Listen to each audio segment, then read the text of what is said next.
15, 16, 17, 18. Uau! Está acabando a minha energia. Estou à beira de um apagão.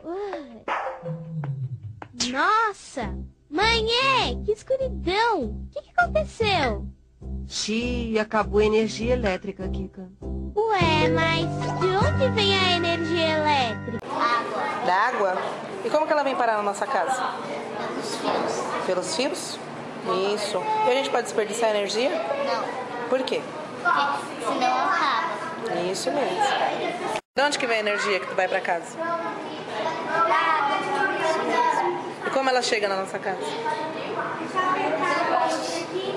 A gente pode gastar energia?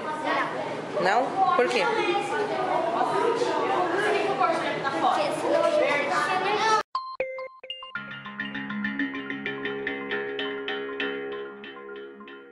Água é uma gota de chuva, é uma gota de nuvem, é uma gota de água pra viver. Água é uma gota de chuva, é uma gota de nuvem, é uma gota de água pra viver. De gotinha em gotinha brilha no orvalho da manhã.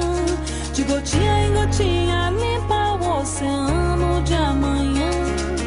Água é uma gota de chuva, é uma gota de nuvem, é uma gota de água pra viver. De gotinha em gotinha brilha no orvalho da manhã.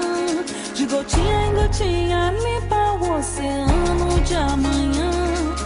É pra cuidar, purificar. Água é uma gota de chuva, é uma gota de nuvem, é uma gota de água pra viver. Água é uma gota de chuva, é uma gota de nuvem, é uma gota de água pra viver.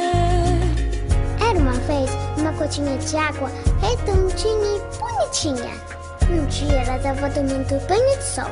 E a coitadinha que já era pequenininha foi encolhendo, até que puf, sumiu. Água é uma gota de chuva, é uma gota de nuvem, é uma gota de água pra viver.